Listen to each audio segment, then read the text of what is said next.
أعوذ بالله من الشيطان الرجيم. بسم الله الرحمن الرحيم.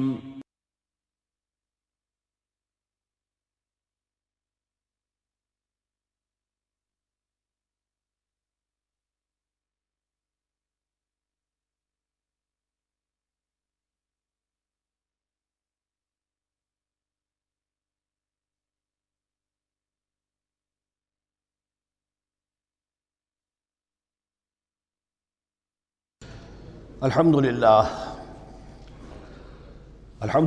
وکفیٰ والصلاة والسلام علی عبادہ الذین اصطفیٰ، خصوصاً علی افضلہم وخاتم النبیین محمد الامین وعلی آلہ وصحبہ اجمعین. اما بعد فقد قال اللہ تبارک وتعالی کما ورد فی سورۃ البقرہ: اعوذ باللہ من الشیطان الرجیم، بسم اللہ الرحمن الرحیم. الحج اشہر معلومات، فمن فرض فیہن الحج فلا رفث ولا فسوق ولا جدال فی الحج، وما تفعلوا من خیر یعلمہ اللہ، وتزودوا فإن خیر الزاد التقوی واتقون یا اولی الالباب. صدق اللہ العظیم.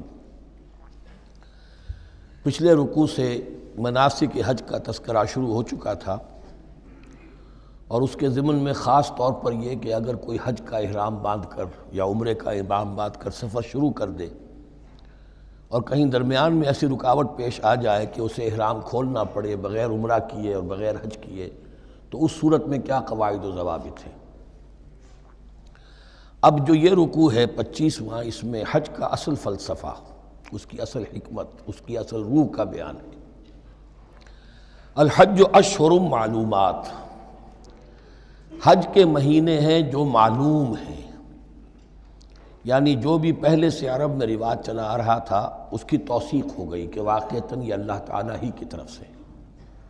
تو حج کے کا جہاں تک ٹائمنگ کا تعلق ہے، مواقیت کا تعلق ہے، وہ گویا کہ اللہ تعالیٰ کی طرف سے توثیق فرما دی گئی. فمن فرض فیہن الحج، تو جو کوئی بھی اپنے اوپر لازم کر لے ان مہینوں میں حج کو. لازم کر لے سے مراد نیت پختہ کر لے، اور نیت پختہ کرنے کی علامت احرام باندھ لے. فمن فرض فیہن الحج، تو حج کے لیے جو اپنے اوپر لازم کر لے، فلا رفث ولا فسوق ولا جدال فی الحج. تو احرام کی حالت میں یہاں لفظ حج آیا ہے، ان میں سے پہلی قید جو ہے فلا رفث، تو کوئی شہوت کی بات نہیں ہونی چاہیے. میاں بیوی بھی ساتھ حج کر رہے ہیں تو احرام کی حالت میں وہی قید ہے کہ جو اعتکاف کی حالت میں ہے. باقی یہ کہ فسوق اور جدال، اللہ کی نافرمانی یا باہم جھگڑنا، اس لیے کہ بہت بڑی تعداد میں لوگوں کا اجتماع ہوتا ہے، سفر میں بھی لوگ ساتھ ہوتے ہیں، تو لوگوں کے غصوں کے پارے جلدی چڑھ جاتے ہیں. اس میں خاص طور پر روکا گیا کہ یہ ہے کہ اس میں امن ہو اور سکون ہو. اور آج بھی واقعہ یہ ہے کہ دنیا میں معجزات میں سے ہے یہ اتنی بڑی تعداد میں لوگوں کا جمع ہونا، اور وہاں امن رہتا ہے، وہاں وہ جنگ و جدال اور جھگڑا اور فساد وغیرہ قطع نظر نہیں آتا. یا تو یہ کہ پچھلے دنوں میں کچھ سیاسی اعتبار سے کوئی مہمیں اٹھائی گئی ہیں، یا یہ کہ کچھ چور اچکوں نے بھی جانا شروع کر دیا ہے وہاں پر، لیکن جھگڑا اور جو گالم گلوچ کی نوبت ہم نے اپنے آنکھوں سے نہیں دیکھی. 5-6 مرتبہ حج کی سعادت حاصل ہوئی ہے. فلا رفث ولا فسوق ولا جدال فی الحج، وما تفعلوا من خیر یعلمہ اللہ، اور جو خیر بھی تم اس کے دوران کرو گے اللہ کے وہ علم میں ہوگا. نوافل پڑھ رہے ہو، اضافی طواف کر رہے ہو، کوئی اور بھی جو کام کر رہے ہو، تو اس میں کسی اور کو دکھانے کی ضرورت نہیں ہے. اپنے خاموشی کے ساتھ انسان وہ اپنی جو بھی نیکی مزید کما سکے کمائے. جو بھی مناسک حج ہیں ان پر مستزاد. وَتَزَوَّدُوا فَإِنَّ خَيْرَ الزَّادِ التَّقْوَىٰ، اور سفر کے لیے زاد راہ ساتھ لے لیا کرو، اور بہترین زاد راہ تقویٰ ہے. اب اس آیت کے 2 معنی لیے گئے ہیں. ایک تو یہ کہ بہترین زاد راہ تقویٰ ہے، یعنی سفر میں آپ نے آزاد راہ خرچ کی شکل میں تو لے لیا، تقویٰ ہے نہیں، تو پھر کیا ہوگا؟ وہ تو صرف پیسہ خرچ کرنے کے لیے اچھا احرام لے لیں گے، اچھی جگہ لے لیں گے قیام کی، تو تقویٰ اگر نہیں ہے تو وہ حج تو حج ہی نہیں ہوگا. لیکن اس کا ایک دوسرا مفہوم جو ہے وہ بھی بہت اہم ہے کہ اگر انسان خود اپنا زاد راہ ساتھ نہ لے تو پھر وہاں مانگنا پڑتا ہے۔ تو تقویٰ سے مراد یہاں ہے سوال سے بچنا۔ بہتر یہ ہے کہ زاد راہ لے کر چلو، اور یہ کہ اس کے لیے تمہیں کسی کے سامنے سائل نہ بننا پڑے۔ اگر تم صاحب استطاعت نہیں ہو تو حج تم پر فرض ہی نہیں ہے۔ خام خواہ کو ایک شے جو تم پر فرض نہیں ہے اس کے لیے وہاں جا کر بھیک مانگنا یا یہاں سے بھیک مانگ کر یا چندہ لے کر جانا، یہ تو قطعاً غلط حرکت ہے۔ وَتَزَوَّدُوا فَإِنَّ خَيْرَ الزَّادِ التَّقْوَىٰ وَاتَّقُونِ يَا أُولِي الْأَلْبَابِ، اور یقیناً میرا ہی تقویٰ کرو، مجھی سے ڈرو اے ہوش مندو۔ لَيْسَ عَلَيْكُمْ جُنَاحٌ أَن تَبْتَغُوا فَضْلًا مِّن رَّبِّكُمْ، اس میں تم پر کوئی حرج نہیں ہے، کوئی گناہ نہیں ہے کہ تم حج کے سفر کے دوران اپنے رب کا فضل بھی تلاش کرو۔ آدمی ہندوستان سے پاکستان سے جا رہا ہے، اسے اچھی اجناس لے جائے تجارت کے لیے جو وہاں پر بیچ کر کچھ نفع حاصل کر لے، تو یہ تقویٰ کے منافی نہیں ہے۔ اگر وہاں پر کوئی کاروبار کر سکو کرو۔ فَإِذَا أَفَضْتُم مِّنْ عَرَفَاتٍ، تو پھر جب تم عرفات سے واپس لوٹو، اس لیے کہ اصل حج جو ہے وہ عرفہ ہے، الحج العرفہ۔ حج کے بقیہ تمام مناسک رہ جائیں، صرف عرفہ میں شمولیت ہو جائے، قیام عرفہ میں تو حج ہو گیا۔ باقی جو چیزیں رہ گئی ہیں اس کا جو بھی اس کا کفارہ ہے، اس کا جو دم دینا ہے وہ دے دیا جائے۔ لیکن عرفہ سے اگر آدمی رہ گیا عرفات کے قیام سے تو پھر حج نہیں ہوا۔ اب یہاں سے جب لوٹتے ہو تو فاذکروا اللہ عند المشعر الحرام، یہ ٹائم ٹیبل نوٹ کر لیجئے کہ اصل میں 8 کی شام کو مکے سے نکلتے ہیں 8 ذی الحج کو، اور رات منی میں گزارتے ہیں۔ پھر 9 کا دن ہے اصل یوم عرفہ، 9 ذی الحج۔ صبح کو نکلتے ہیں، قافلے چلتے ہیں، اور کہیں دوپہر تک، اور دوپہر سے بھی ہو سکتا ہے تاخیر ہو جائے، لیکن کوشش ہوتی ہے کہ ظہر سے پہلے پہنچ جایا جائے۔ لیکن ظہر اور عصر دونوں ملا کر پڑھ لی جائیں عرفات میں داخل ہونے سے پہلے۔ اسی لیے جو مسجد ہے عرفات کے میدان سے ملحق وہ عرفے کے اندر شامل نہیں ہے، وہ اس کی حدود سے باہر ہے۔ تو اصلی اس کا افضل یہی ہے کہ ظہر اور عصر ملا کر وہاں پڑھی جائیں، اور اس کے بعد سے غروب آفتاب تک قیام ہے، وہ عرفات کا قیام ہے، اس میں کوئی نماز نہیں، یعنی جو روایتی جو عبادت ہے اس کے سب دروازے بند۔ اب تو اگر دعا کی آپ کے اندر ایک روح پیدا ہو چکی ہے، اپنے رب سے ہم کلام ہو سکتے ہیں، اور آپ کو حلاوت مناجات حاصل ہو گئی ہے، تو دعا مانگتے رہیے، بس یہی ہے دعا۔ قیام عرفہ جو ہے کھڑے ہو کر بیٹھے ہوئے جس طرح بھی ہو اللہ سے مناجات کرو، یا پھر یہ کہ اگر اس میں کبھی ہو جائے کسی وجہ سے تو آدمی تلاوت کرے، لیکن یہ کہ عام نماز نہیں۔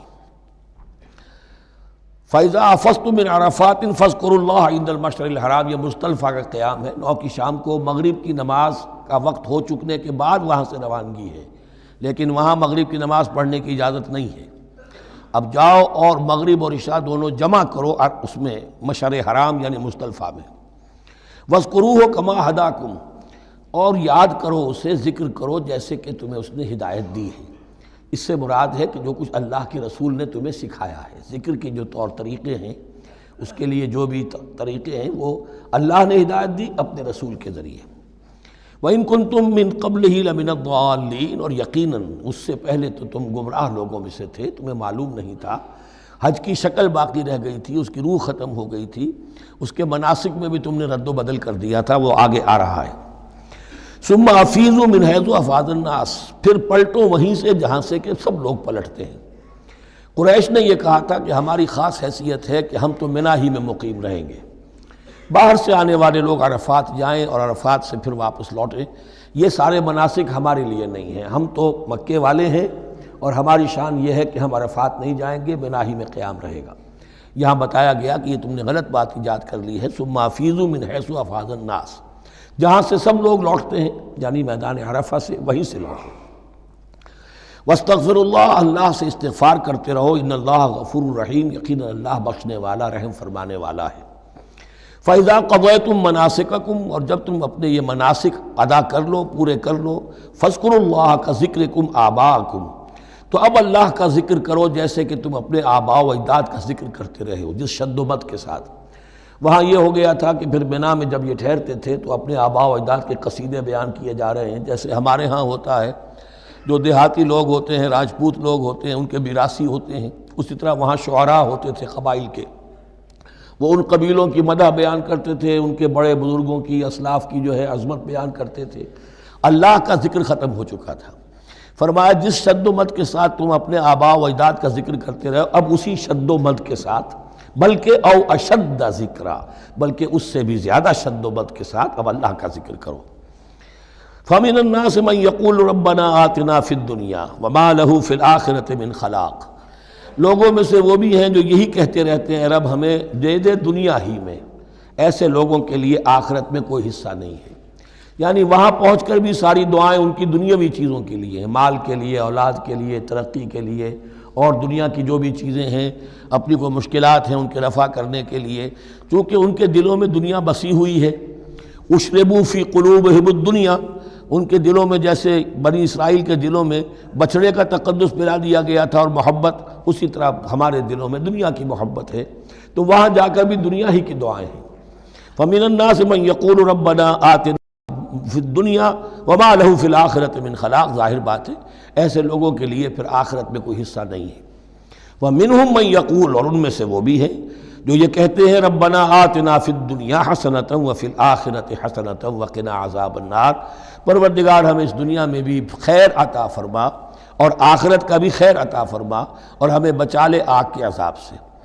اب دنیا کا خیر جو ہے سب سے بڑا وہ ایمان ہے، ہدایت ہے۔ دنیا کا کوئی خیر نہیں ہے جب تک کہ اس کے ساتھ ہدایت اور ایمان نہ ہو۔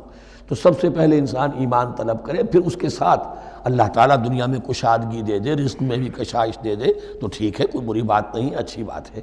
لیکن یہ کہ اصل شے کیا ہے؟ ایمان اور استقامت۔ اولئک لہم نصیب مما کسبوا، یہاں یہ لفظ بہت اہم ہے، ان کے لیے حصہ ہوگا اس میں سے جو انہوں نے کمایا۔ محض یہ دعا کرنے سے، یہ دعا جو ہے یہ کافی نہیں ہو جائے گی۔ اول تو یہ نوٹ کر لیجئے یہی وہ دعا ہے جو یعنی رکن یمانی سے لے کر جو بھی ہر چکر ہوتا ہے اس کا طواف کا، تو رکن یمانی سے لے کر حجر اسود تک کا جو دورہ ہے، اس میں یہ دعا مانگی جاتی ہے، ربنا آتنا فی الدنیا حسنۃ وفی الآخرۃ حسنۃ وقنا عذاب النار۔ اولئک لہم نصیب مما کسبوا، ان کے لیے حصہ ہے اس میں سے جو انہوں نے کمایا۔ اچھا، اس میں سے جو انہوں نے کمایا، اس میں سے کہ وہ تو سارا ملنا چاہیے، لیکن بندے کو ڈرتا رہنا چاہیے کہ ممکن ہے اس میں سے کسی مسئلے میں میری نیت میں کوئی فساد آ گیا ہو، ممکن ہے اس میں سے میرے کسی عمل کے اندر کوئی کمی رہ گئی ہو، کوئی کوتاہی رہ گئی ہو۔ اس لیے یہ نہ سمجھ لے کہ جو بھی کچھ کیا ہے اس کا اجر لازماً ملے گا۔ مما کسبوا، جو انہوں نے کمایا ہے اس میں خلوص ہے، اس میں بے ریائی ہے، اس میں تمام جو بھی اس کے آداب اور شرائط ہیں ملحوظ رکھے گئے ہیں، تو ان کو اس کا حصہ ملے گا۔ واللہ سریع الحساب، اور اللہ تعالیٰ کو حساب چکانے میں دیر نہیں لگتی، بہت جلدی حساب کر لے گا۔ اب تو ہمارے سامنے نقشے موجود ہے، کمپیوٹرز ہیں، کتنی جلدی حساب ہو جاتا ہے، تو اللہ کے ہاں تو پتہ نہیں کیسا سپر کمپیوٹر ہوگا کہ اسے حساب نکالنے میں دیر نہیں لگے گی۔ وَاذْكُرُوا اللَّهَ فِي أَيَّامٍ مَّعْدُودَاتٍ، اور ذکر کرو اللہ کا گنتی کے چند دنوں میں۔ یہ لفظ یہاں پر پھر آ گیا ہے اس بات کی وضاحت کے لیے جو میں نے عرض کیا تھا کہ ابتدائی جو حکم تھا روزے کا، ایام معدودات، وہ 3 دن کے روزے تھے، اس لیے کہ یہاں بھی معدودات کا لفظ آیا ہے، فی ایام معدودات، اور سب کو معلوم ہے یہ 3 دن ہیں، 11ویں 12ویں 13ویں تاریخ جو ہے ذی الحج کی، کہ پھر یوم نحر کے بعد 3 دن یہاں پر قیام ہے، مبیت ہے، تو وہ 3 دن ہے ایام معدودات۔ فمن تعجل فی یومین، تو جو کوئی 2 دن ہی میں جلدی سے واپس آ جائے فلا اثم علیہ، یعنی 3 دن پورے نہیں کرتا، 2 دن ہی میں واپسی کو اختیار کر لیتا تو کوئی گناہ اس پر نہیں ہے۔ ومن تأخر، اور جو پیچھے رہے یعنی 3 دن کی مقدار پوری کر لے فلا اثم علیہ لمن اتقی، تو اس پر بھی کوئی گناہ نہیں، لیکن شرط ہے تقوی۔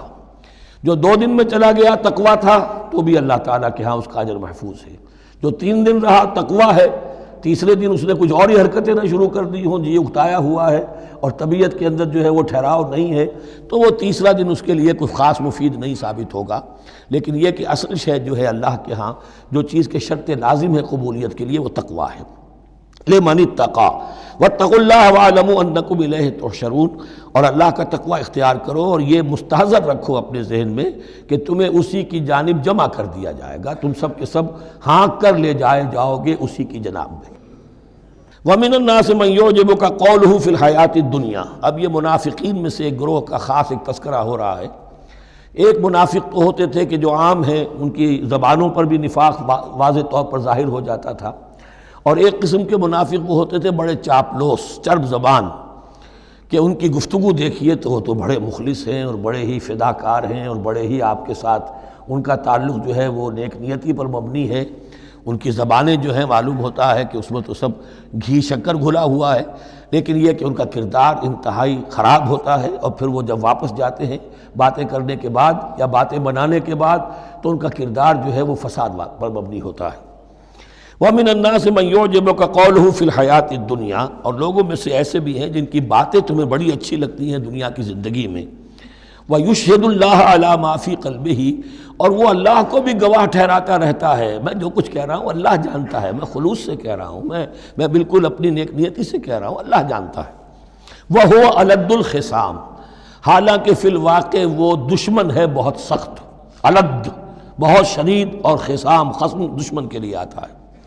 وَإِذَا تَوَلَّى، جب وہ پیٹھ موڑتے جاتا ہے، سعى فِي الْأَرْضِ، اب وہ زمین میں جو بھاگ دوڑ کرتا ہے، لِيُفْسِدَ فِيهَا، اس میں فساد مچائے، وَيُهْلِكَ الْحَرْثَ وَالنَّسْلَ، اور ہلاک کرے، کہیں کسی کی کھیتی جلا دی، کہیں کسی کا کوئی جانور جو ہے وہ ختم کر دیا، مار دیا۔ وَاللَّهُ لَا يُحِبُّ الْفَسَادَ، اللہ تعالیٰ کو فساد بالکل پسند نہیں ہے۔ وَإِذَا قِيلَ لَهُ اتَّقِ اللَّهَ، جب ایسے شخص سے کہا جاتا ہے کہ تو اللہ کا خوف کرو، اللہ سے ڈرو، تم باتیں ایسی کرتے ہو، عمل تمہارا یہ ہو رہا ہے، سوچو تو صحیح۔ اخذتہ العزت بالاسم، تو اس کو اپنی عزت نفس، جھوٹی عزت نفس گناہ پر اور جما دیتی ہے۔ ایک شخص وہ ہوتا ہے جس سے خطا ہو گئی، غلطی ہو گئی، اس نے اپنی خطا تسلیم کر لی تو اصلاح کر لے گا۔ ایک وہ ہے کہ جو کیسے مان لوں میری غلطی ہے، اس کی جھوٹی انا جو ہے اور جو اس کی جھوٹی عزت نفس ہے وہ اسے اور گناہ کے اوپر چپکا دیتی ہے۔ اخذتہ العزت بالاسم، اس کو اور اس پر جامد کر دیتی ہے۔ فحسبہ جہنم، تو اس کے لیے تو اب کافی ہے جہنم ہی، وَلَبِئْسَ الْمِہَادُ، اور یقیناً وہ بہت برا ٹھکانہ ہے۔ روایات میں آتا ہے کہ ایک شخص خاص تھا، اخنس ابن شریق، اس کا یہ کردار ہے، لیکن یہ کہ یہ تو یوں سمجھیے کہ شان نزول کے اعتبار سے یہ بات ٹھیک ہے، اور یہ کہ تعویل خاص میں اس کو بھی سامنے رکھیں گے، لیکن یہ وہی ہے، کردار ہے، یہ کردار ہر جگہ آپ کو ملے گا۔ اصل میں کردار کو پہچاننا چاہیے اور اس کے حوالے سے اللہ تعالیٰ سے ہدایت طلب کرنی چاہیے کہ اس کردار سے اللہ تعالیٰ ہمیں اپنی حفظ ایمان میں رکھے۔ وَمِنَ النَّاسِ مَن يَشْرِي نَفْسَهُ ابْتِغَاءَ مَرْضَاتِ اللَّهِ، قرآن کا یہ عام اسلوب ہے کہ تقابل ضرور کرتا ہے، فوری تقابل۔ تو اس میں لوگوں میں سے وہ بھی ہیں جو اپنے آپ کو بیچ دیتے ہیں اللہ کی رضا جوئی کے لیے، اپنا تن من دھن، ان صلاتی و نسکی و محیایا و مماتی للہ رب العالمین۔ ومن الناس من یشری نفسہ ابتغاء مرضات اللہ واللہ رؤوف بالعباد، اور اللہ اپنے ایسے بندوں کے حق میں بہت شفیق ہے۔ ظاہر بات ہے جس نے یہ ارادہ کر لیا ہو، نیت کر لی ہو، کبھی ایسے شخص سے بھی کوئی کوتاہی ہو سکتی ہے، حالات ہو سکتے ہیں عارضی سے، کبھی جذبات میں آ کر کوئی غلط قدم اٹھ گیا، اللہ پھر معاف فرمائے گا، بڑی شفقت کے ساتھ معاف فرمائے گا۔ طے کر لے انسان، ایک سیدھا راستہ یہی بن جائے، ان صلاتی و نسکی و محیایا و مماتی للہ رب العالمین، تو پھر یہ ہے کہ کوئی تیز دوڑے گا، کوئی آہستہ چل سکے گا، مختلف صلاحیتوں کے لوگ ہوتے ہیں، اس میں فرق و تفاوت رہے گا، لیکن جس نے یہ عزم کر لیا ہے اللہ تعالیٰ ان کے حق میں بہت شفیق ہے۔ یا ایھا الذین آمنوا ادخلوا فی السلم کافہ، اے اہل ایمان اسلام میں داخل ہو پورے کے پورے۔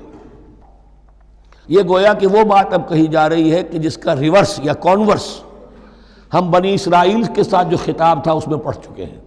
افتؤمنون ببعض الکتاب وتکفرون ببعض، کیا تم ہماری کتاب، ہمارے دین، ہماری شریعت کے ایک حصے کو مانتے ہو اور ایک کو رد کر دیتے ہو؟ فما جزاء من يفعل ذلك منكم الا خزي في الحیاۃ الدنیا ویوم القیامۃ يردون الى اشد العذاب، تو جو کوئی بھی تم میں سے یہ روش اختیار کرے گا اس کی کوئی سزا اس کے سوا نہیں ہے کہ دنیا میں ذلت اور خواری ان پر مسلط کر دی جائے اور قیامت کے دن شدید ترین عذاب میں جھونک دیے۔ اس کو مثبت پیرائے میں مسلمانوں سے کہا جا رہا ہے یا ایھا الذین آمنوا ادخلوا فی السلم کافہ، ریزرویشنز کے ساتھ نہیں، ایکسیپشنز کے ساتھ نہیں۔ اللہ کی بندگی تو کرنی ہے، اس معاملے میں نہیں، اللہ کے حکم تو ماننا ہے لیکن یہ حکم نہیں میں مان سکتا، یہ ایک کی بھی نفی جو ہے وہ گویا کہ کل کی نفی ہو جائے گی۔ ادخلوا فی السلم کافہ، ٹیک اٹ اور لیو اٹ، یہ پیکج ڈیل ہے، اس میں جزوی بات نہیں ہو سکتی۔ ولا تتبعوا خطوات الشیطان، اور دیکھو شیطان کے قدموں کی پیروی نہ کرو، اس کے نشانات راہ جو ہیں، اس کے نشانات قدم جو ہیں، ان کی پیروی نہ کرو۔ انہ لکم عدو مبین، وہ تو یقیناً تمہارا بڑا کھلا دشمن ہے۔ فإن زللتم من بعد ما جاءتکم البینات، پھر اگر تم پھسل گئے اس کے بعد بھی کہ تمہارے پاس یہ واضح تعلیمات آ چکی ہیں، فَاعْلَمُوا أَنَّ اللَّهَ عَزِيزٌ حَكِيمٌ، تو جان لو کہ اللہ تعالیٰ پھر زبردست ہے۔ اس میں دھمکی کا پہلو آ گیا کہ پھر اللہ کی جو ہے پکڑ سخت ہوگی، حکیم بھی ہے، اس کی پکڑ میں بھی حکمت ہے۔ اگر یہ پکڑ نہ ہو تو ظاہر بات ہے کہ پورا نظام جو ہے دین کا وہ پھر بالکل ایک بے منطقی، اگر اللہ کی طرف سے کسی گناہ پر پکڑ ہی نہیں ہے تو پھر یہ آزمائش کیا ہوئی، پھر جزا و سزا کا کیا سوال، پھر جنت اور دوزخ کا کیا معاملہ۔ هل ينظرون الا ان ياتيهم الله في ظلل من الغمام والملائكة وقضي الامر۔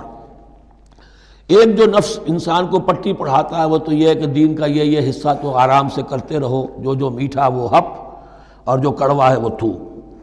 دوسری پٹی یہ پڑھاتا ہے کہ ابھی ذرا یہ ٹھیک ہے، یہ اللہ کا حکم ہے، یہ بھی حکم ہے، دین کا یہ بھی تقاضا ہے، ابھی ذرا ذمہ داریاں ہیں، ابھی ذرا بچوں کے معاملات ہیں، بچے برسر کار ہو جائیں، بچیوں کے ہاتھ پیلے ہو جائیں، میں ذرا ریٹائرمنٹ بھی لے لوں تو پھر یہ مکان بنا لوں، پھر میں اپنے آپ کو دین کے لیے پھر خالص کر لوں گا، دین کے لیے پھر میں وہی کام کروں گا۔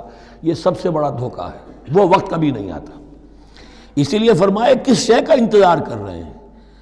هل ينظرون الا ان ياتيهم الله في ظلل من الغمام، کہ اللہ تعالیٰ آ جائے بادلوں کے سائبانوں میں، والملائکۃ اور فرشتے آ جائیں، وقضی الامر اور پھر فیصلے چکا دیا جائے گا۔ کیا معلوم کب وہ گھڑی آ جائے، یہ مہلت عمر تو اچانک ختم ہو سکتی ہے۔ پوری دنیا کی قیامت بھی جب آئے گی اچانک آئے گی، اور ہر شخص کی ذاتی قیامت تو اس کے سر کے اوپر تلوار کی طرح لٹکی ہوئی ہے کہ من مات فقط قامت قیامتہ، جو مر گیا اس کی قیامت تو آ گئی۔ کیا تمہارے پاس گارنٹی ہے یہ سارے کام کرو گے تب تک زندہ رہو گے اور پھر بھی تمہارے جسم میں کوئی توانائی، کوئی رمق باقی رہ جائے گی کہ دین کا کوئی کام کر سکو؟ تو جان لو تم کس چیز کا انتظار کر رہے ہو سکتا ہے اچانک اللہ کی طرف سے مہلت ختم ہو جائے، سٹاپ رائٹنگ، 3 گھنٹے ہو گئے، بس اب جو لکھ لیا، اب آگے تمہارے پاس مہلت نہیں ہے۔ وَإِلَى اللَّهِ تُرْجَعُ الْأُمُورُ، اور یقیناً تمام معاملات اللہ ہی کی طرف لوٹا دیے جائیں گے۔ سل بنی اسرائیل کم آتیناہم من آیۃ بینہ، اے مسلمانوں پوچھ لو بنی اسرائیل سے ہم نے انہیں کتنی روشن نشانیاں دی، یعنی دیکھو تم بھی کہیں انہی کے راستے پر نہ چلنا، جیسا کہ حضور نے فرمایا تھا لَتَتَّبِعُنَّ سُنَنَ مَن قَبْلِكُمْ، تم لازماً پیروی کرو گے اور چلو گے انہی کے نقوش پا پر۔ سل بنی اسرائیل کم آتیناہم من آیۃ بینہ ومن یبدل نعمت اللہ من بعد ما جاءتہ فإن اللہ شدید العقاب، لیکن جو شخص اللہ کی اس نعمت جو اس کے پاس آ گئی ہے اس میں تبدیلی کرتا ہے، اس میں تحریف کرتا ہے، یا اس میں تحریف کرتا ہے یا اپنے آپ کو بدل لیتا ہے، من بعد ما جاءت ہو، اس کے بعد کہ وہ نعمت اس کے پاس آ گئی، فإن اللہ شدید العقاب، تو یہ جان لو اللہ پھر سزا دینے میں بھی سخت ہے۔ اس کی مثال وہی رکھیے کہ 2 مرتبہ فرمایا یا بنی اسرائیل اذکروا نعمتی التی انعمت علیکم وانی فضلتکم علی العالم، لیکن انہی سے کہا گیا ضربت علیہم الذلۃ والمسکنۃ وباؤوا بغضب من اللہ، اور یہ مضمون بھی دوبارہ پھر آ جائے گا سورہ آل عمران میں۔ زین للذین کفروا الحیاۃ الدنیا، ان کافروں کے لیے دنیا کی زندگی جو ہے بڑی مزین کر دی گئی ہے، ان کے نگاہوں میں کھب گئی ہے، یہاں کی چمک دمک ہے، شان و شوکت ہے، لمبی لمبی کاریں ہوں چمکیلی نئے ماڈل کی، بڑی اونچی اونچی بلڈنگیں ہوں، حویلیاں ہوں، اعلیٰ کوٹھیاں ہوں، اب یہ ساری چیزیں کس کو اچھی نہیں لگتی، لیکن یہ کہ کفار کے دلوں میں ان کی محبت اتنی پل جاتی ہے کہ پھر کوئی اچھی بات ان کے کوئی زندگی میں نہیں رہتی ہے، نہ کوئی اچھی بات اثر کرتی ہے۔ اہل ایمان کو بھی اگر ایمان کے ساتھ یہ نعمتیں ملیں، قل من حرم زینۃ اللہ التی اخرج لعبادہ والطیبات من الرزق، کو اچھا کھانا، اچھا پینا، اچھا پہننا کو حرام نہیں ہے، کو اللہ نے کس کو لوگوں کے لیے ممنوع نہیں کیا، لیکن دین کے تقاضے ادا کر کے، اللہ کا حق ادا کر کے اور حلال سے کما کر، تب کوئی حرج نہیں۔ زین للذین کفروا الحیاۃ الدنیا، کافروں کے لیے دنیا کی زندگی کو مزین کر دیا گیا ہے۔ وہ حدیث بھی ذہن میں لے آئیے کہ ان الدنیا سجن المومن و جنت الکافر، یہ دنیا جو ہے مومن کے لیے ایک قید خانہ اور جنت اور کافر کے لیے باغ ہے۔ وَيَسْخَرُونَ مِنَ الَّذِينَ آمَنُوا، اور وہ مذاق اڑاتے ہیں اہل ایمان کا، دیکھو ان فینیٹکس کو، ان پاگلوں کو، ان بیوقوفوں کو، والذین ویسخرون من الذین آمنوا والذین اتقوا والذین اتقوا فوقہم یوم القیامہ، اور جن لوگوں نے تقوی کی روش اختیار کی تھی قیامت کے دن اب وہ ان کے اوپر ہوں گے۔ اور بلکہ ہمیں سورہ مطففین میں تو آگے چل کر پتہ چلے گا پھر اہل ایمان ان کا مذاق اڑائیں گے۔ واللہ یرزق من یشاء بغیر حساب، اور اللہ تعالیٰ رزق عطا فرمائے گا جس کو چاہے گا بغیر حساب۔ یہ جنت کی طرف اشارہ ہے۔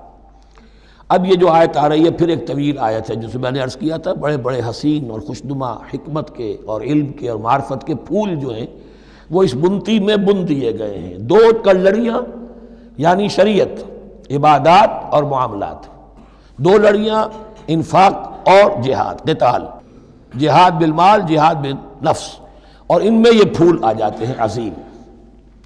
اس کو میں نے عنوان دیا ہے آیت الاختلاف، آیت الآیات، آیت البر، اور یہ آیت الاختلاف۔ اختلاف کیوں ہوتا رہا ہے؟ اور یہ بہت اہم ہے اس لیے کہ جو وحدت ادیان کا فلسفہ دنیا میں کچھ لوگوں کی طرف سے پیش ہوتا ہے اس کا ایک حصہ صحیح ہے اور ایک حصہ غلط ہے۔ صحیح کون سا ہے، غلط کون سا ہے، وہ اس حدیث، اس آیت سے معلوم ہوگا۔ کان الناس امۃ واحدۃ، اس میں کوئی شک نہیں، پہلے تو انسان سب کے سب ایک امت تھے، حضرت آدم کی نسل، حضرت آدم نبی ہیں تو امت تو ایک ہی تھی۔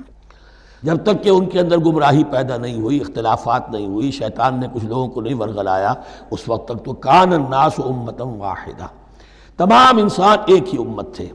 اب یہاں پہ سمجھ لیجئے کہ یہاں اس کے بعد ایک حرف محذوف ہے، ثم اختلفوا، پھر ان میں اختلافات ہوئے، فساد پیدا ہوا، کچھ لوگوں نے گمراہی کی روش اختیار کر لی۔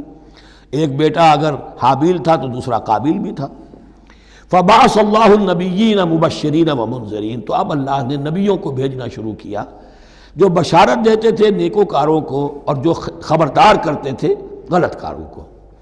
وانزل معهم الکتاب بالحق لیحکم بین الناس فیما اختلفوا فیہ، اور اللہ نے ان کے ساتھ کتاب نازل فرمائی اپنی تاکہ وہ حق کے ساتھ نازل فرمائی تاکہ وہ فیصلہ کر دے لوگوں کے مابین ان امور میں جن میں انہوں نے اختلاف کیا تھا۔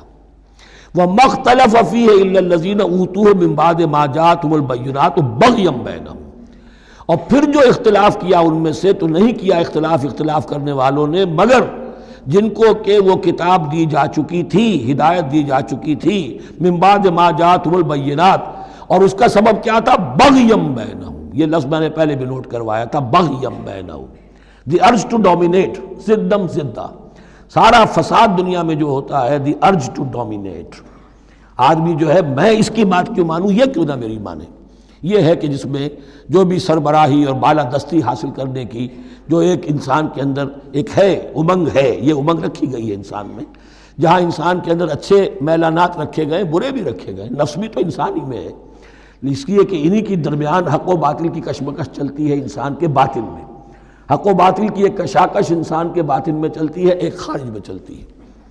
تو فرمایا پھر ہم نے اپنے رسول بھیجنے شروع کیے، فبعث اللہ النبیین مبشرین ومنذرین وانزل معهم الکتاب بالحق لیحکم بین الناس فیما اختلفوا فیہ وما اختلف فیہ الا الذین اوتوہ من بعد ما جاءتهم البینات بغیا بینہم فہدی اللہ الذین آمنوا لما اختلفوا فیہ من الحق باذنہ۔ تو اب اس کے بعد اللہ تعالی نے ہدایت دی ان لوگوں کو جو ایمان لائے ان چیزوں کے بارے میں جس میں کہ وہ اختلاف کر چکے تھے حق سے، اپنے حکم سے اللہ نے ان کو ایمان کی طرف ہدایت فرما دی۔ واللہ یہدی من یشاء الی صراط مستقیم، اور اللہ ہدایت دیتا ہے جس کو چاہتا ہے سیدھے راہ کی طرف۔ لیکن اس کا دوسرا ترجمہ یہ بھی ہوگا اللہ ہدایت دیتا ہے اس کو جو چاہتا ہے، من یشاء، من یشاء میں اللہ کی مشیت بھی ہے اور جو ہدایت کا طالب ہوتا ہے، واللہ یہدی من یشاء، جو چاہتا ہے اس ہدایت کا طالب ہوگا، یہ اللہ کے ذمے ہے، اللہ نے اسے اپنے اوپر ایک ذمہ داری سمجھا ہے کہ اس کو یقیناً ہدایت دے گا۔ والذین جاہدوا فینا لنہدینہم سبلنا، جو ہمارے راستے میں کوششیں کریں گے، حق کی طرف بڑھنا چاہیں گے، ہم لازماً ان کو راستہ دکھائیں گے، اپنے راستوں کی طرف ان کی رہنمائی کریں گے، یہ اللہ نے اپنے ذمے لیا۔ ام حسبتم، اب بڑی سخت آیت آ رہی ہے، یہ بھی بڑی لرزا دینے والی آیت ہے۔ اب دیکھیے صحابہ کرام میں سے ایک بڑی تعداد تھی کہ جو مکے کی سختیاں جھیل کر آئے تھے، مہاجرین، ان کے لیے تو اب جو بھی مراحل آئندہ آنے والے تھے وہ کوئی ایسے ثقیل نہیں تھے، ایسے مشکل نہیں تھے۔ وہ سختیاں تو وہاں نہیں انہوں نے جھیلنی تھی کہ جو کہ مکے میں مہاجرین نے جھیلی تھی، تو اب ان سے ہے خاص طور پر روئے سخن، اگرچہ خطاب عام ہے، اور یہ قرآن مجید میں عام طور پر آپ کو ملے گا کہ الفاظ عام ہیں، لیکن آپ اگر دیکھیں گے تو روئے سخن کسی خاص طبقے کی طرف ہے۔ تو یہاں در حقیقت ان کو بتایا جا رہا ہے۔ ام حسبتم ان تدخلوا الجنہ، کیا تم نے یہ سمجھا تھا کہ جنت میں داخل ہو جاؤ گے؟ ولما یاتکم مثل الذین خلوا من قبلکم، حالانکہ ابھی تک تو تمہارے اوپر وہ حالات و واقعات تو وارد ہی نہیں ہوئے جو ان پر ہوئے تھے جو تم سے پہلے تھے۔ مستہم الباساء، انہیں آ لیا، پہنچی ان کو سختی بھوک کی، والضراء، اور تکالیف، وزلزلوا، اور وہ ہلا مارے گئے، حتیٰ یقول الرسول والذین آمنوا معہ متی نصر اللہ، یہاں تک کہ پکار اٹھا وقت کا رسول اور جو ان کے ساتھ اہل ایمان تھے، کب آئے گی اللہ کی مدد، الا ان نصر اللہ قریب، اب انہیں یہ خوشخبری دی گئی کہ آگاہ ہو جاؤ، اللہ کی مدد قریب ہے۔ یعنی اللہ آزماتا ہے، یہ وہی بات ہے جو اس سے پہلے آ چکی ہے 19ویں رکوع میں بالکل شروع میں، وَلَنَبْلُوَنَّكُمْ بِشَيْءٍ مِّنَ الْخَوْفِ وَالْجُوعِ وَنَقْصٍ مِّنَ الْأَمْوَالِ وَالْأَنفُسِ وَالثَّمَرَاتِ، ہم لازماً آزمائیں گے۔ یہ کوئی پھولوں بھرا راستہ نہیں ہے، پھولوں کی سیج نہیں ہے، حق کا راستہ ہے، یہ کانٹوں بھرا بستر ہے، کانٹوں بھرا راستہ ہے، اس کے لیے ذہناً تیار ہو جاؤ۔ در رہے منزل لیلا کہ خطر ہاست بسے، شرط اول قدمی نفس کے مجنوں باشی، دیکھ سمجھ کر آؤ۔ ام حسبتم ان تدخلوا الجنة ولما یاتکم مثل الذین خلوا من قبلکم مستهم الباساء والضراء وزلزلوا حتى يقول الرسول والذین آمنوا معه متی نصر اللہ الا ان نصر اللہ قریب۔ یہ آیت پھر مسلمانوں کو، صحابہ کرام کو سورہ صف میں یہ خوشخبری سنائی گئی، جبکہ غزوہ احزاب واقع ہو چکا تھا اور شدید ترین امتحان سے محمد الرسول اللہ اور ان کے صحابہ گزر چکے تھے کامیابی کے ساتھ، تب انہیں خوشخبری دی گئی ہے۔ سورہ صف اس وقت نازل ہوئی ہے، وَأُخْرَىٰ تُحِبُّونَهَا نَصْرٌ مِّنَ اللَّهِ وَفَتْحٌ قَرِيبٌ، اب تمہارے لیے وہ خوشخبری ہے، اے نبی بشر المومنین، اپنے اہل ایمان ساتھیوں کو بشارت دے دیجئے کہ اب وہ وقت آ گیا ہے کہ اللہ کی نصرت کے دروازے کھلتے چلے جائیں گے۔ یسألونک ماذا ینفقون، یہ آپ سے پوچھ رہے ہیں کہ وہ کیا خرچ کریں، جو انفاق کے لیے کہا جا رہا ہے کیا خرچ کریں۔ تو انسان جو بھی بھلائی کے لیے خرچ نکالے اس میں سب سے پہلا حق کن کا ہے؟ قل ما انفقتم من خیر، کہہ دیجئے جو بھی تم خرچ کرو خیر میں سے، دولت میں سے، مال اسباب میں سے، فللوالدین، سب سے پہلا جو حق ہے وہ والدین کا ہے، والاقربین، اور رشتہ داروں کا ہے، والیتامى، اور یتیموں کا ہے، والمساکین، اور محتاجوں کا ہے، وابن السبیل، اور مسافر کا ہے، وما تفعلوا من خیر فإن اللہ بہ علیم، اور جو بھی خیر تم کماؤ گے، جو کام بھی اچھا کرو گے، جان لو وہ اللہ کے علم میں ہے۔ یہ ضرورت نہیں ہے کہ دنیا واقف ہو اس سے، تمہیں اگر اجر اللہ سے لینا ہے تو اللہ تو رات کے اندھیرے میں بھی دیکھ رہا ہے، اور تمہارے داہنے ہاتھ نے جو کچھ دیا ہے بائیں کو پتہ نہیں چلا تو اللہ کو تو پھر بھی پتہ چل گیا۔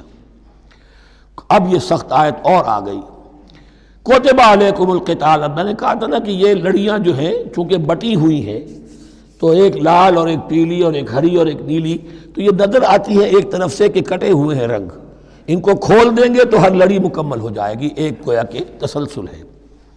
کتب علیکم القتال وہو کرہ لکم، مسلمانوں اب تم پر جنگ فرض کر دی گئی ہے اور وہ تمہیں گراں گزر رہی ہے۔ یہ مضمون اصل میں اس سے پہلے سورہ محمد نازل ہو چکی ہے اور اس میں قتال کی فرضیت آ چکی ہے، اس کا نام سورۃ القتال بھی ہے، لہذا اب اس کے حوالے سے کچھ لوگ جو ہیں وہ پریشان ہو رہے تھے، اور میں نے آپ سے عرض کیا تھا منافقین بھی یہی کہتے تھے کہ بھائی صلح جوئی سے کام لو، بس دعوت و تبلیغ کے ذریعے سے لوگوں کو ٹھیک راستے پر لاؤ، یہ جنگ ونگ جو ہے، لڑائی بھڑائی، اس میں تو بہت خرابی ہے، یہ کوئی اچھا کام تو نہیں ہے۔ اب یہاں یہ ہے کہ فرض کیا جا رہا ہے اللہ کی راہ میں جنگ کرنا، تو اس حوالے سے کہا جا رہا ہے، تو اس میں جہاں منافقین کہتے تھے، جن مسلمانوں کا ایمان قدر کمزور تھا وہ منافق تو نہیں تھے، لیکن یہ کہ ایمان اتنا پختہ نہیں تھا، ابھی تازہ ایمان لائے تھے، مدینے کے اندر ابھی وہ ایمان لائے ہیں، ان کی تربیت کے مراحل ابھی گزرے ہی نہیں ہیں، تو ان میں سے بھی بعض لوگوں کے دلوں میں اب انقباض پیدا ہو رہا تھا۔ کتب علیکم القتال وہو کرہ لکم، تم پر، اب دیکھیے کتبہ کا لفظ آ گیا ہے، کتب علیکم الصیام، کتب علیکم القصاص فی القتلى، کتب علیکم اذا حضر احدکم الموت ان ترک خیرا الوصیہ، وصیت کا حکم آیا کتبہ، روزے کا حکم آیا کتبہ، اسی طریقے سے فرضیت قتال ہے۔ کتب علیکم القتال وہو کرہ لکم، وہ تمہیں بری لگ رہی ہے، وعسیٰ ان تکرہوا شیئا، اور ہو سکتا ہے کہ تم کسی شے کو ناپسند کرو، وہو خیر لکم، ذرا حالے کہ اسی میں تمہارے لیے خیر ہو، وعسیٰ ان تحبوا شیئا وہو شر لکم، اور ہو سکتا ہے کہ تم کسی چیز کو پسند کرو ذرا حالے کہ وہ تمہارے لیے شر ہو۔ واللہ یعلم وانتم لا تعلمون، اللہ جانتا ہے تم نہیں جانتے۔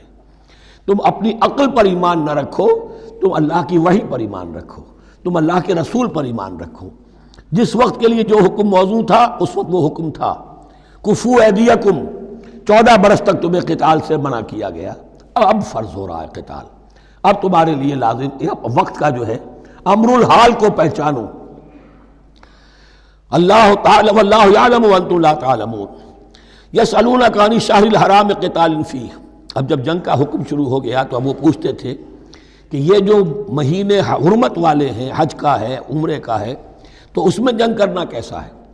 اس لیے کہ سیرت میں یہ واقعہ آتا ہے، وقت نہیں ہے تفصیل سے میں بیان کر سکوں، کہ نخلا کی وادی میں ایک مقابلہ ایسا پیش آ گیا تھا کہ وہ رجب کا مہینے کا بھی دن تھا، اور اس میں ہی کوئی قتال ہو گیا، مسلمانوں کے ہاتھوں ہوا یا مسلمانوں کے اوپر ایسی سچویشن ہو گئی کہ انہیں مجبوراً وہ کام کرنا پڑا۔ اس پر شور اٹھا دیا، دیکھو ان لوگوں کا کیا حال ہے، بنے پھرتے ہیں اللہ والے، رسول والے، دین والے، آخرت والے، اور ان کا حال یہ ہے کہ یہ حرمت والے مہینے کے انہوں نے بٹا لگا دیا، اس میں جنگ کی ہے۔ یہ اصل میں ان حضرات کی طرف سے گویا کہ اللہ تعالیٰ اپنے ان مومن بندوں کی طرف سے خود صفائی پیش کر رہے ہیں۔ یسألونک عن الشہر الحرام قتال فیہ، یہ پوچھتے ہیں آپ سے حرمت والے مہینوں میں قتال کا حکم، قل قتال فیہ کبیر، کہہ دیجئے ہاں حرمت والے مہینے میں جنگ کرنا بہت بڑی بات ہے، یعنی بہت بڑا گناہ ہے، لیکن وصد عن سبیل اللہ وکفر بہ والمسجد الحرام واخراج اہلہ منہ اکبر عند اللہ، یہ بھی تو دیکھو کہ جن لوگوں نے وہ جرم کیے ہیں کہ جنہوں نے اللہ کے راستے سے روک دیا، اللہ کا کفر کیا، مسجد حرام کے راستے روک دیے مسلمانوں کے لیے، اب یہ نہیں جا سکتے، بیت اللہ میں عبادت نہیں کر سکتے، اخراج اہلہ منہ، اس میں سے لوگوں کو نکلنے پر مجبور کر دیا مکے کے مسلمانوں کو، اکبر عند اللہ، گناہ تو وہ بھی ہے لیکن یہ کہیں بڑا گناہ ہے اللہ کے نزدیک۔ تو سینس آف پروپورشن ہونا چاہیے کہ کس چیز کے مقابلے میں کس شے کی برائی ہے۔ والفتنۃ اکبر من القتل، یہ پہلے بھی آ چکا ہے، والفتنۃ اشد من القتل، اب آیا والفتنۃ اکبر من القتل۔ فتنہ ہر وہ کیفیت ہے جس میں صاحب ایمان کے لیے ایمان پر قائم رہنا اور اسلام پر عمل کرنا مشکل ہو جائے۔ آج کا پورا معاشرہ فتنہ ہے، اسلام پر عمل کرنا مشکل ہے، بدماشی کے راستے کھلے ہوئے ہیں، حرام خوری کے راستے کھلے ہوئے ہیں، حلال عقل حلال دانتوں پسینہ آئے تو شاید نصیب ہو، شادی کے نکاح کے راستے بند کیے ہوئے ہیں، یہ شرطیں ہیں اور یہ شرطیں ہیں اور یہ شرطیں ہیں اور یہ ہے اور یہ چیزیں لازمی ہیں، اور زنا کے راستے کھلے جائیے۔ جس معاشرے کے اندر جب غلبہ باطل کا ہوگا حق پر چلنا ممکن نہیں رہے گا، وہ جو باطل کا غلبہ ہے وہ سب سے بڑا فتنہ ہے۔ والفتنۃ اکبر من القتل، فتنہ جو ہے بہت بڑی شے ہے قتل کے مقابلے میں۔ ولا یزالون یقاتلونکم حتی یردوکم عن دینکم ان استطاعوا، اور سن لو یہ لوگ تم سے جنگ کرتے رہیں گے یہاں تک کہ لوٹا دیں تمہیں اپنے دین سے، اگر وہ کر سکتے ہوں، وہ تو تلے ہوئے ہیں اس پر کہ تمہیں لوٹا کر لے جائیں گے اپنے دین سے۔ یہاں اشارہ ہو رہا ہے مشرکین مکہ کی طرف، کیونکہ اب یہ تمہید چل رہی ہے سورہ بقرہ کے اندر غزوہ بدر کے لیے، اب اس کے بعد غزوہ بدر ہونے والا ہے، اس کے لیے ذہنی تیاری۔ ولا یزالون یقاتلونکم حتی یردوکم عن دینکم ان استطاعوا، وہ تو اپنی سے کوشش کرتے رہیں گے کہ تمہیں تمہارے دین سے پھرا کر لوٹا کر واپس لے جائیں اگر ان میں طاقت ہے۔ ومن یرتد منکم عن دینہ، اور سن لو جو بھی کوئی تم میں سے پھر گیا، مرتد ہو گیا اپنے دین سے، فیمت، اور اسی حالت میں اس کی موت آ گئی، وہو کافر، کہ وہ کافر ہی تھا، فاولئک حبطت اعمالہم فی الدنیا والآخرہ، تو یہ وہ لوگ ہوں گے کہ جن کے تمام اعمال دنیا اور آخرت میں حبط ہو گئے۔ پہلے کتنے ہی نیکیاں کی ہوئی تھیں، کتنے ہی نمازیں پڑھی ہوئی تھیں، کتنا ہی جو ہے انفاق کیا تھا، صدقات دیے تھے، کچھ بھی کیا، سب کا سب زیرو ہو جائے گا۔ وَأُولَٰئِكَ أَصْحَابُ النَّارِ هُمْ فِيهَا خَالِدُونَ، اور وہ ہوں گے جہنم والے اور رہیں گے اس میں ہمیشہ ہمیشہ۔ ان الذین آمنوا والذین ہاجروا وجاہدوا فی سبیل اللہ اولئک یرجون رحمت اللہ واللہ غفور رحیم۔ یقیناً وہی لوگ جو ایمان لائے اور جنہوں نے ہجرت کی اور جہاد کیا اللہ کی راہ میں، یہ وہ لوگ ہیں جو اللہ کی رحمت کے امیدوار ہیں۔ بڑا لطیف طنز ہے ان پر، جا رہے ہیں حرام کے راستے پر، اللہ رحمت فرمائے گا، اللہ رحمت نہیں فرماتا، اللہ کی رحمت کا مستحق بننا پڑتا ہے۔ اللہ کی رحمت کا مستحق وہی ہے، ان الذین آمنوا والذین ہاجروا وجاہدوا فی سبیل اللہ اولئک یرجون رحمت اللہ۔ وہ امیدوار ہیں اللہ کی رحمت کے، وہ امید کرے تو ان کی امید بجا ہے۔ واللہ غفور الرحیم، اور یقیناً اللہ تعالیٰ غفور الرحیم ہے۔ یسألونک عن الخمر والمیسر، اب دیکھیے یہاں سے شریعت کا جو بلو پرنٹ اب تیار ہونا شروع ہوا، کچھ احکام پہلے آ چکے اور کچھ احکام اب آ رہے ہیں، تو بیچ بیچ میں یہ لڑیاں جو ہیں کٹی ہوئی ہیں۔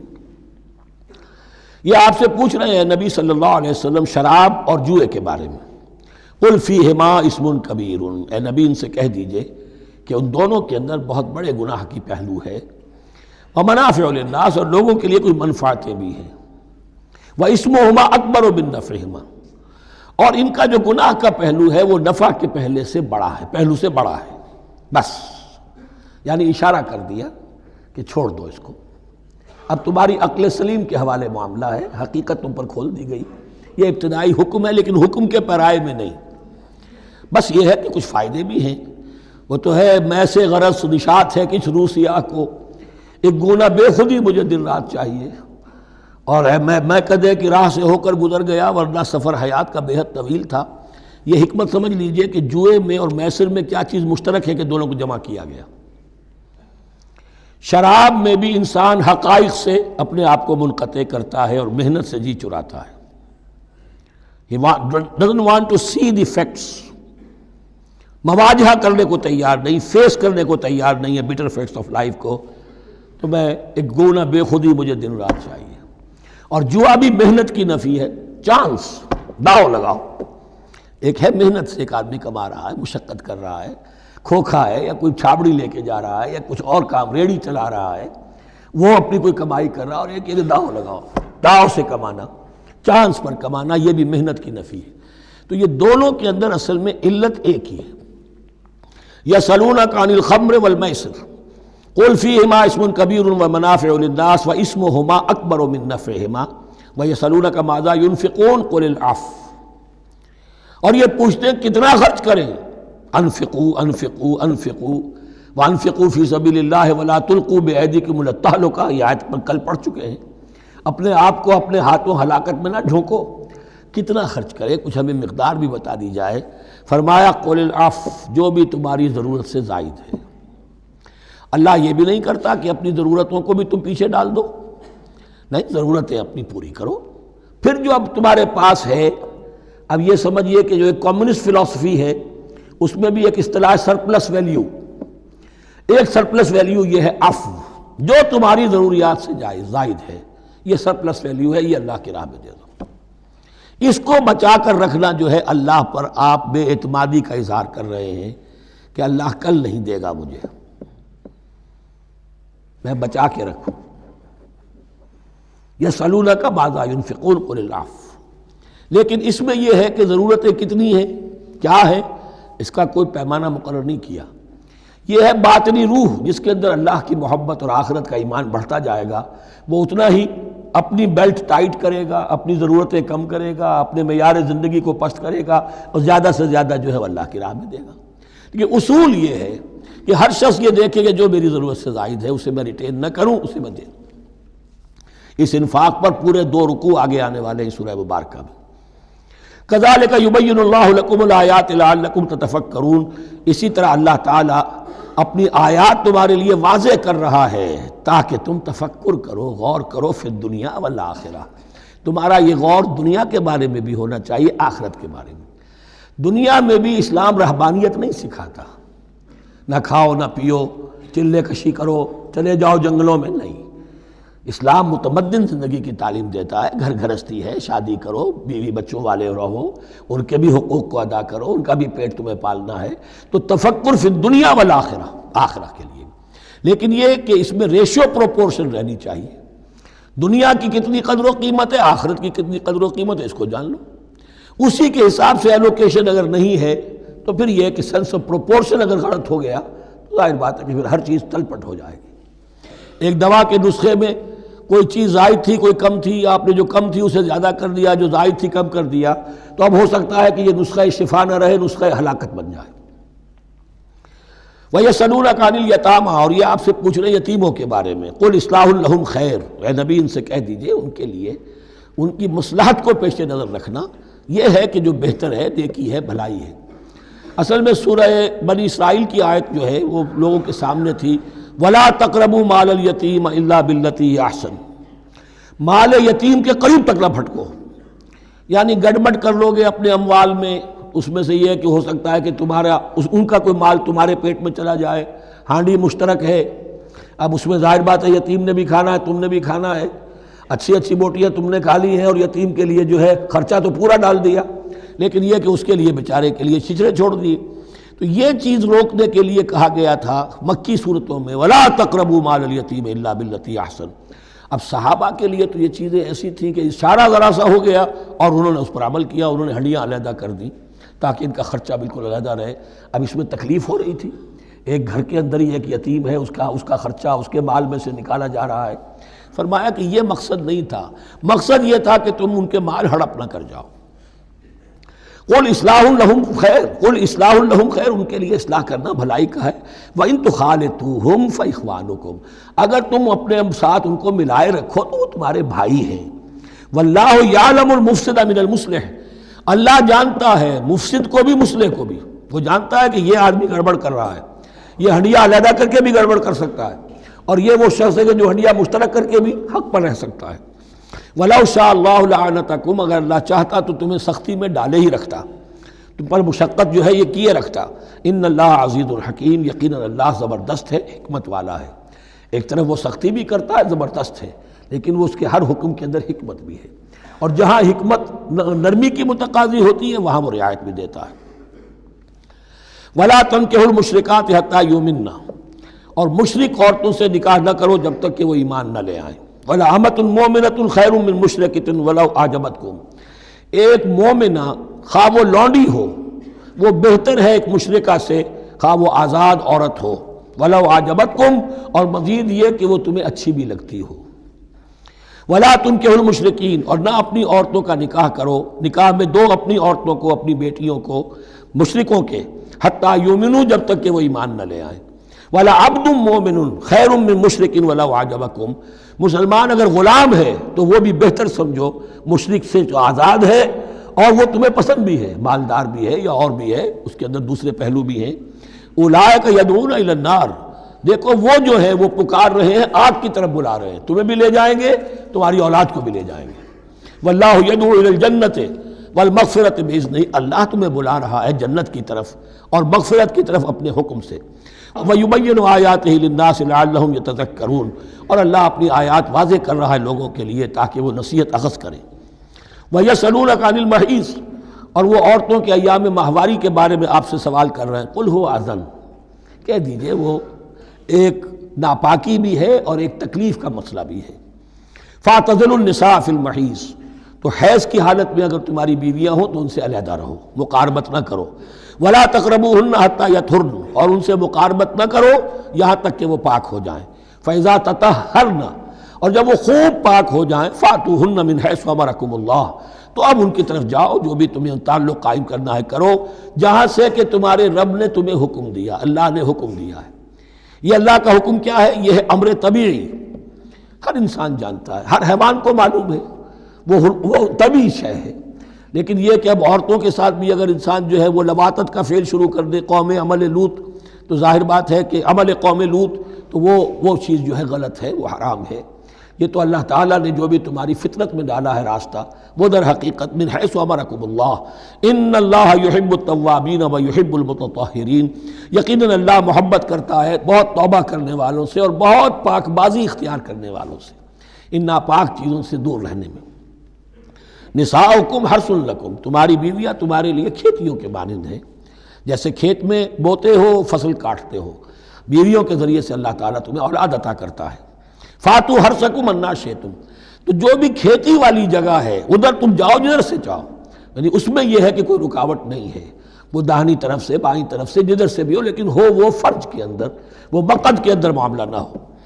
فاتو حرثکم انا شئتم وقدموا لانفسکم، اور اپنے آگے کے لیے سامان کرو، یعنی اپنی اولاد۔ انسان جو ہے بڑھاپے کے لیے اس کا ایسٹ بنتی ہے اس کی اولاد۔ آج تو دنیا اولاد سے بھاگتی ہے، لیکن ایک زمانے میں تو اولاد جو ہے وہ عصائے پیری شمار ہوتی تھی۔ وقدموا لانفسکم واتقوا اللہ واعلموا انکم ملاقوہ، اور اللہ سے کا تقوی اختیار کرو۔ ابھی آپ دیکھیں گے کہ جو حکم بھی شریعت کا آئے گا بار بار تکرار کے ساتھ جو ہے اس میں جو تقوی کا ذکر بار بار آئے گا، کہ ایک قانون ہے اس کی قانونیت ہے، ایک ہے تقوی۔ قانون کی لاکھ پیروی کی جا رہی ہو تقوی نہ ہو تو وہ قانون جو ہے وہ مذاق بن جائے گا، تماشا بن جائے گا۔ اس کے بعد مثالیں آئیں گی ابھی۔ واتقوا اللہ واعلموا انکم ملاقوہ، اور اللہ کا تقوی اختیار کرو اور جان لو تمہیں اس سے مل کر رہنا ہے، حاضر ہونا ہے اس کے جناب میں۔ وبشر المؤمنین، اور اے نبی اہل ایمان کو بشارت دے دیجئے۔ ولا تجعلوا اللہ عرضۃ لایمانکم، ایک اور حکم آ گیا، اللہ تعالیٰ کا نام جو ہے وہ تختہ مشق نہ بنا لو اپنی قسموں کے لیے۔ قسم کھا بیٹھا میں تو اللہ کی قسم کھا بیٹھا ہوں، اب یہ قسم کھا بیٹھا اس لیے میں یہ کام نہیں کر سکتا، چاہے وہ نیکی کا کام تھا، کسی وقت غصے میں آدمی آ کر قسم کھا بیٹھتا ہے۔ حضرت ابو بکر صدیق نے بھی قسم کھا لی تھی۔ مستح ان کا ایک ایسا تھا مسلمان غریب کہ جس کی وہ مدد کیا کرتے تھے، لیکن مستح بھی جب حضرت عائشہ پر تہمت میں ملوث ہو گیا تو حضرت ابو بکر نے قسم کھا لی کہ یہ بدبخت جس کی میں سرپرستی کرتا رہا یہ بھی میری بیٹی پر تہمت لگانے میں شامل ہو گیا، اب میں اس کی کبھی مدد نہیں کروں گا۔ یہ سورہ نور میں آئے گا، ان سے کہا گیا نہیں ایسا نہ کرو، تم اپنے نیکی کے دروازے کو کیوں بند کرتے ہو؟ قسم کھا لی، قسم کو کھول دو، کفارہ دے دو۔ وَلَا تَجْعَلُوا اللَّهَ عُرْضَةً لِأَيْمَانِكُمْ أَن تَبَرُّوا وَتَتَّقُوا، نیکی کا کام کرنے سے، تقوی کے کام سے رکنے کے لیے قسم کھا لینا۔ وَتُصْلِحُوا بَيْنَ النَّاسِ، اور اس سے کہ لوگوں کے مابین مصالحت کرو۔ اب آپ نے کسی دو بھائیوں کے درمیان جھگڑا تھا، مصالحت کی کوشش کی، آپ کی بات نہیں مانی گئی، اب اللہ کی قسم ہے صاحب اب میں آپ کے معاملے میں دخل نہیں دوں گا، اب میں تو قسم کھا بیٹھا۔ نہیں بھائی، اصلاح بین الناس جو ہے، اصلاح ذات البین، یہ کرتے رہو، اور ایسی قسم کھائی ہے اس کا کفارہ دے دو۔ واللہ سمیع علیم، اور اللہ تعالیٰ سننے والا اور جاننے والا ہے۔ لا یؤاخذکم اللہ باللغو فی ایمانکم، اللہ تعالیٰ مؤاخذہ نہیں کرے گا تم سے جو تم بغیر مقصد کے، بغیر عزم اور ارادے کے قسم کھا بیٹھتے ہو۔ یہ عربوں کا رواج ہے، واللہ باللہ کے بغیر ان کا کوئی جملہ شروع ہی نہیں ہوتا، تو یہ در حقیقت قسم کھانے کا ان کی اس وقت نیت نہیں ہوتی، بلکہ یہ ان کا ایک جس کو ہم کہتے ہیں تقیہ کلام ہے، ان کا ایک اسلوب ہے گفتگو کا، واللہ باللہ ہے، تو اس پر مؤاخذہ نہیں ہے۔ وَلَٰكِن يُؤَاخِذُكُم بِمَا كَسَبَتْ قُلُوبُكُم، ہاں جو تم نے ارادہ کر کے، تمہارے دلی ارادے کے ساتھ جو تم نے قسم کھائی ہے، پھر اس پر مؤاخذہ ہوگا، اس سے توڑو گے تو اس کا ایک کفارہ ہے، وہ بعد میں آئے گا، وہ کفارہ جو ہے وہ پھر سورہ مائدہ کے اندر آ جائے گا۔ میں نے عرض کیا تھا کہ یہ اصل میں سورہ بقرہ میں بلو پرنٹ آ رہا ہے شریعت اسلامی کا، اور اس کے جو اصل چیزیں ہیں وہ پوری تکمیلی احکام وہ پھر آخر میں آئیں گے، کچھ سورہ نساء میں، کچھ سورہ مائدہ میں۔ واللہ غفور حلیم، اللہ غفور ہے، بخشنے والا ہے اور حلیم ہے، فوراً نہیں پکڑتا، فوراً سزا نہیں دیتا، مہلت دیتا ہے کہ اصلاح کر لو۔ للذین یولون من نسائہم تربص اربعۃ اشہر، اب یہ بھی ایک قسم کھا لی جاتی تھی کہ کسی وقت کسی مرد نے، کسی شوہر نے قسم کھا لی اب میں اپنی بیوی کے قریب نہیں جاؤں گا، ناراض ہو گئے، غصہ آ گیا، میں تمہارے سے کوئی تعلق نہیں رکھوں گا، یہ ایلا کہلاتا تھا۔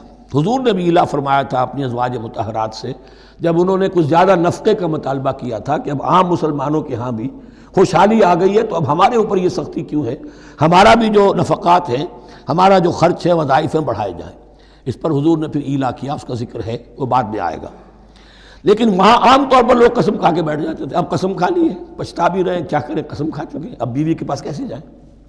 اب وہ بیوی معلق ہے، نہ وہ شادی شداؤں میں ہے اور نہ وہ علیحدہ ہے، آزاد ہے۔ للذین یولون من نسائہم تربص اربعۃ اشہر، 4 مہینے کے لیے تو وہ انتظار کیا جا سکتا ہے۔ فإن فاؤوا، اس دوران میں اگر وہ لوٹیں، اپنی قسم کو ختم کریں اور رجوع کر لیں، تعلق زن و شوق قائم کریں فإن اللہ غفور رحیم، تو اللہ تعالیٰ غفور و رحیم ہے۔ وإن عزموا الطلاق، اور اگر وہ طلاق کا ارادہ کر چکے ہوں کہ واقعتاً اب ان سے سیپریشن ہی ہے، فإن اللہ سمیع علیم، تو اللہ تعالیٰ سننے والا جاننے والا ہے۔ یعنی یہ کہ 4 مہینے سے زیادہ معلق نہ رکھو کسی کو، یا ادھر یا ادھر، یا فیصلہ کرو اور اسے فارغ کرو، اور یا پھر یہ کہ اپنی وہ قسم ختم کرو اور اس کا جو بھی کفارہ ہے وہ ادا کرو۔ اسی پر غالباً قیاس کیا تھا، بلکہ ساتھ ہی سیرت میں آتا ہے کہ حضرت عمر نے حضرت حفصہ سے پوچھ بھی لیا تھا۔ حالانکہ دیکھیے کہ باپ اور بیٹی کا معاملہ ہو رہا ہے، اور باپ بیٹی سے سوال کر رہا ہے، دین کے معاملے میں حیا اور شرم کی بات نہیں ہوتی۔ ان اللہ لا یستحی ان یضرب مثلا ما بعوضۃ فما فوقها، تو یہ کہ جو لوگ جہاد پر جاتے تھے کوئی سال بھر گھر واپس نہیں آ رہا، اب ایک طرف تو ان پر مشقت ہے، وہ بیویوں سے دور ہیں، اہل و عیال سے دور ہیں، ادھر عورتیں جو ہیں وہ بغیر شوہروں کے جو وقت گزار رہی ہیں۔ تو پوچھا کہ کتنا عرصہ تم سمجھتی ہو کہ ایک عورت اپنی عصمت اور عفت کو سنبھال کر اپنے شوہر کا انتظار کر سکتی؟ تو حضرت حفصہ نے کہا 4 ماہ، اور میں سمجھتا ہوں کہ شاید انہوں نے اسی پر کہا ہو کہ یہ معلق رکھنے کا حکم بھی قرآن مجید میں جو ہے زیادہ سے زیادہ اس کی مہلت 4 مہینے ہے۔ والمطلقات یتربصن بانفسهن 3 قروء، اور جنہیں طلاق دے دی جائے ان پر لازم ہے کہ وہ اپنے جیوں کو روکے رکھیں 3 حیض تک، یہ عدت ہے۔ طلاق کے بعد 3 مہینے کی عدت ہے۔ اس عدت میں یا تو شوہر رجوع کر لے گا، اگر 1 یا 2 طلاقیں ہیں، تیسری طلاق ہو گئی تو رجوع کا حق نہیں ہے، وہ بعد میں بات آ جائے گی، اور اسی میں چاہے تو اس کے بعد جب مدت ختم ہو جائے گی تو پھر اب شوہر کا حق ختم ہو جائے گا، اب وہ آزاد ہوگی، لیکن اس مدت کے اندر وہ دوسری شادی نہیں کر سکتی۔ والمطلقات یتربصن بانفسهن 3 قروء ولا يحل لهن ان يكتمن ما خلق الله في ارحامهن، اور ان کے لیے یہ حلال نہیں ہے، جائز نہیں ہے کہ وہ چھپا لیں جو کچھ کہ اللہ نے پیدا کر دیا ہو ان کے ارحام میں۔ اگر حمل ٹھہر گیا ہے اور بیوی کو ڈر ہے کہ اب یہ شوہر تو طلاق دے دے گا، وہ اپنا حمل چھپا رہی ہے تاکہ پتہ ہی نہ چلے اس کو، کیونکہ وہ چاہے گی کہ بچہ میرے پاس رہے، بچہ بچی جو بھی ہو۔ ظاہر بات ہے کہ بچہ اور بچی جو ہے وہ ماں کے لیے تو جگر گوشہ ہے، اس کے جسم کا ٹکڑا ہے، اس کے جسم کا لوتھڑا ہے، تو وہ چھپانے کی ٹینڈنسی ہوتی ہے کہ وہ جھگڑا ہی نہ اٹھے۔ ولا يحل لهن ان يكتمن، ان کے لیے جائز نہیں ہے کہ وہ چھپائیں ما خلق اللہ فی ارحامہن، جو کچھ کہ پیدا کر دیا ہے اللہ نے ان کے رحموں میں۔ ان کن یؤمن باللہ والیوم الآخر، اگر وہ فی الواقع ایمان رکھنے والی ہیں اللہ پر اور یوم آخر پر۔ وبعولتہن احق بردہن فی ذلک ان ارادوا اصلاحا، اور یہ جو عدت کی مدت ہے اس میں ان کے شوہروں کو حق حاصل ہے، زیادہ حقدار ہیں کہ انہیں لوٹا لیں، اسے رجعت کہتے ہیں، رجوع کیا جا سکتا ہے عدت کے اندر، لیکن تیسری طلاق کے بعد نہیں۔ پہلی طلاق، دوسری طلاق، اس کے بعد دونوں میں جو عدت ہوگی اس میں رجوع کر سکتا ہے شوہر، اس کا اختیار ہے۔ بیوی کو نہ کہنے کا اختیار نہیں ہے کہ اب تم طلاق دے چکے ہو، اب میں تمہاری بات ماننے کو تیار نہیں ہوں، اس کا اسے حق نہیں ہے۔ اسے پھر وہ مرد کا جو حق ہے وَبَعُولَتُهُنَّ أَحَقُّ بِرَدِّهِنَّ، وہ زیادہ حقدار ہے کہ انہیں لوٹا لے، فی ذالک، اس مدت کے اندر ان ارادوا اصلاحا، اگر وہ واقعتاً اصلاح ہی چاہتے ہیں۔ وَلَهُنَّ مِثْلُ الَّذِي عَلَيْهِنَّ بِالْمَعْرُوفِ، اور ان کے لیے حقوق ہیں جو کہ مناسبت سے ہیں ان کی ذمہ داریوں کے۔ وَلِلرِّجَالِ عَلَيْهِنَّ دَرَجَةٌ، اور مردوں کو ان پر ایک درجہ فوقیت کا، ایک درجہ فضیلت کا، ایک درجہ حقوق کا حاصل ہے۔ واللہ عزیز الحکیم، اور اللہ تعالی زبردست ہے اور حکمت والا ہے۔ یہ آیت اصل میں اس زمانے میں بہت مس انٹرپریٹ ہوئی ہے، اور بعض مترجمین نے بھی ترجمہ غلط کیا ہے۔ یعنی اس کا یہ ترجمہ کرنا لہن مثل الذی علیہن، ان کے بھی حقوق مردوں پر ویسے ہی ہیں جیسے مردوں کے حقوق ہیں ان پر، تو یہ تو مساوات ہو گئی، اور مساوات جو اسلامی شریعت میں مرد اور عورت کے درمیان، شوہر اور بیوی کے درمیان نہیں ہے۔ مراد کیا ہے؟ لام اور اعلیٰ کا جو استعمال ہوتا ہے عربی میں، لام کسی کے حق کے لیے اور اعلیٰ کسی کی ذمہ داری کے لیے۔ لہن، ان کے لیے حقوق ہیں، مثل الذی علیہن، جیسے کہ ان پر ذمہ داریاں ہیں۔ اللہ تعالیٰ نے جیسے ذمہ داری مرد پر ڈالی ہے ویسے حقوق اس کو دیے ہیں، جیسی ذمہ داری عورت پر ڈالی ہے اس کی مناسبت سے کورسپونڈنگلی پروپورشنیٹ جو ہے اس کو بھی حق دے دیے ہیں۔ اور اس بات کو کھول دیا، مساوات کہاں سے آئے گی؟ جب کہہ دیا وَلِلرِّجَالِ عَلَيْهِنَّ دَرَجَةٌ، اور مردوں کو ان پر ایک درجہ حاصل ہے، فوقیت کا درجہ حاصل ہے۔ واللہ عزیز الحکیم۔ اب یہ تمہیں پسند ہو تب بھی اور ناپسند ہو تب بھی، اللہ تعالی عزیز ہے، حکیم ہے، وہ سب کچھ جاننے والا ہے، اور وہ زبردست ہے، جو چاہے حکم دے، اور حکیم ہے، حکمت والا ہے، اس کا حکم حکمت پر مبنی ہے۔ بارک اللہ لی ولکم فی القرآن العظیم ونفعنی وإیاکم بالآیات والذکر الحکیم۔